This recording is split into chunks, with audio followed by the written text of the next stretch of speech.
मैं आपको दही बड़े बनाने सिखाऊंगी। दही बड़े बनाने के लिए देखिए, सबसे पहले हमने ये पेस्ट तैयार किया जिसमें हमने 2 कटोरी दाल ली थी और दाल लेकर के इसको अच्छे से फेंट लिया था इस दाल को। ये उड़द की दाल थी, इसमें हमने कुछ नहीं डाला था, बस थोड़ा सा नमक और थोड़ी सी हल्दी और थोड़ा सा हींग पाउडर, ये हमने इसमें डाला था और इसको अच्छे से फेंट लिया। उसके बाद हमने एक एक बड़े को गोल गोल तरीके से इसमें डाला, इस तरीके से उसको हमने फिर फ्राई कर लिया और ये हमने इसमें ये ले लिया। इसके बाद हमने क्या किया, हमने एक भगोनी ली, उसमें थोड़ा सा फिर से नमक, क्योंकि इससे क्या होता है दही बड़ों के अंदर तक थोड़ा सा टेस्ट चला जाता है, इसीलिए हम इसको थोड़ा सा ये डाल रहे हैं। और थोड़ी सी हींग,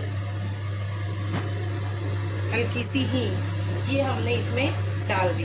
अब इसके बाद हमने इसमें दही बड़ों को पूरा डिप कर दिया, नहीं तो इसमें क्या होता है कि गांठें पड़ जाती है, इस तरीके से। अब हम जो बनाते जाएंगे वो इसमें डालते जाएंगे। अब हम खीर बना रहे हैं। खीर बनाने के लिए हमने सबसे पहले 3 थाली दूध लिया, उसको इसमें डाल दिया। इसके बाद हमने थोड़ी सी चावल जो पहले से भिगो के रख रखे थे इस तरीके से,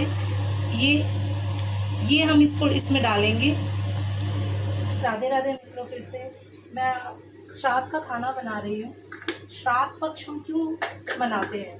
श्राद्ध पक्ष हम इसलिए मनाते हैं मित्रों, क्योंकि श्राद्ध के समय हम अपने पितरों को याद करते हैं, अपने पूर्वजों को याद करते हैं और उनको सम्मान देते हैं। इसके जो हमारे पूजनीय लोग इस दुनिया को छोड़कर के चले जाते हैं, हम उनको इस तिथि के दिन याद करते हैं।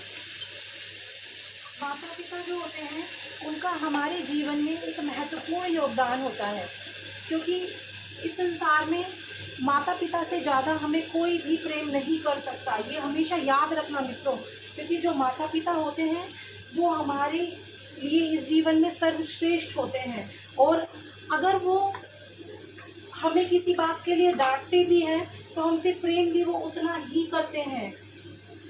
इसीलिए हमेशा अपने बड़ों को सम्मान की दृष्टि से देखना चाहिए।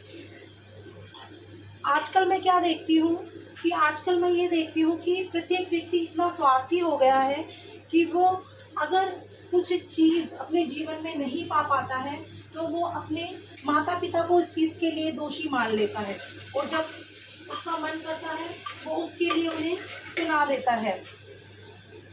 तो हमें हमेशा हमारे माता पिता का आदर करना चाहिए। इससे मुझे एक कहानी याद आती है कि एक छोटा बच्चा था, वो गार्डन एरिया में घूम रहा था और वहाँ बहुत ज़्यादा भीड़ थी, और अचानक से क्या हुआ कि वो बच्चा अपनी माँ से बिछुड़ गया। तो अब उसके माँ से बिछुड़ने के बाद क्या हुआ कि उसने कहा कि उससे पूछा किसी ने कि तुम्हारी माँ कहाँ है और कैसी दिखती है, तो उसने कहा मेरी माँ इस संसार में सबसे सुंदर है। तो सब लोग उसके अनुसार उसकी माँ को ढूंढने लगे। अब ढूंढते ढूंढते काफ़ी समय हो गया और शाम हो गई, लेकिन उसकी माँ नहीं मिली। अब अचानक से उस बच्चे के साथ में उसकी माँ उसको दिखाई दी, तो लोगों ने देखा कि वो जो महिला थी वो बिल्कुल भी सुंदर नहीं थी, वो अत्यंत काली थी और देखने में बड़ी बदसूरत लग रही थी। अब सबको बड़ा आश्चर्य हुआ। उन्होंने सोचा कि भाई इसकी माँ सुंदर नहीं थी, फिर भी इसने कहा कि मेरी माँ सुंदर है। तो इस कहानी से हमें क्या सीख मिलती है? इस कहानी से हमें ये सीखने को मिलता है कि प्रत्येक बच्चे के लिए, अगर वो छोटा बच्चा होता है, जब तक वो 5 साल का 6 साल का होता है, तब तक उसे इस संसार की माया जाल का ज्ञान नहीं होता।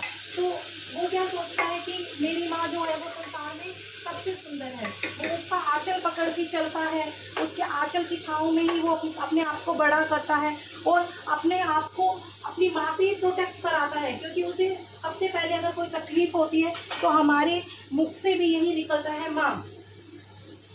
तो इसीलिए मित्रों हमें अपने बड़ों का आदर करना चाहिए।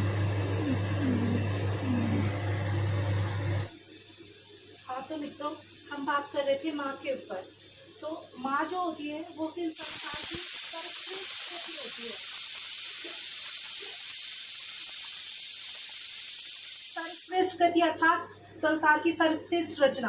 कहते हैं कि भगवान जब पृथ्वी पर नहीं आ सकते थे तो उन्होंने सोचा कि मैं हर जगह उपस्थित नहीं रह सकता, तो उन्होंने माँ को बना दिया, और माँ जो थी वो हमारे लिए भगवान का स्थान ले लेती है।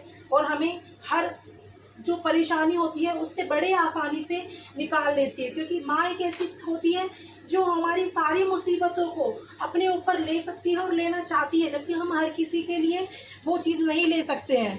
तो मित्रों, कान्हा जी भी जब पृथ्वी पर जन्म लिया था ना उन्होंने, और राम जी ने भी, तो उन्होंने भी माँ का प्रेम पाने के लिए ही संसार में जन्म लिया था। जो माँ होती है ना, उसका हमें हमेशा सम्मान करना चाहिए। उसकी हर गलती को, छोटी बड़ी कोई सी भी जो गलती है उसे माफ़ कर देना चाहिए, क्योंकि माँ इस संसार की सर्वश्रेष्ठ रचना है।